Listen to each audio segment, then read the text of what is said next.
واش عمرك تسألتي علاش كتنسى فين حطيت التليفون ولكن كتفكر كلمات أغنية حفظتيها من 10 سنين؟ السر كامل كاين في أنواع الذاكرة اللي في دماغك. الإنسان ما عندوش غير ذاكرة واحدة، بل عنده 3 أنواع رئيسية، وكل وحدة فيهم عندها دور خاص.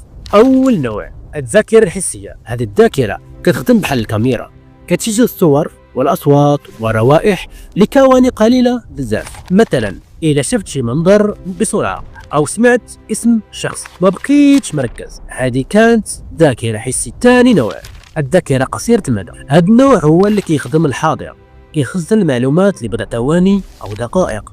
مثلا رقم الهاتف اللي كتستعمله وكتحاول تحفظه باش تكتبه، إلا ما كررتوش غالبا غادي. ثالث نوع الذاكرة الطويلة، وهذه الخزانة الكبيرة ديال الدماغ، فيها الذكريات، التجارب والمهارات وحتى المشاعر. مثلا اللغة اللي تعلمتيها، الذكريات ديال الطفولة، ولا مهارات بحال السياقة أو كرة القدم. العجيب في الأمر أن الذاكرة بحال العضلة، كل ما دربتيها كتولي أقوى. القراءة والتكرار والتركيز كاملين كيخليو دماغك يخدم بأفضل نسخة. قول لي في الكومنتيرات واش كتنسى بزاف ولا ذاكرتك قوية. وما تنساوش تابعوني حيث الجاي غيكون أقوى. هاد الحلقة كانت بداية، الحلقة الجاية غادي نكشف فيها سر جديد من أسرار الدماغ.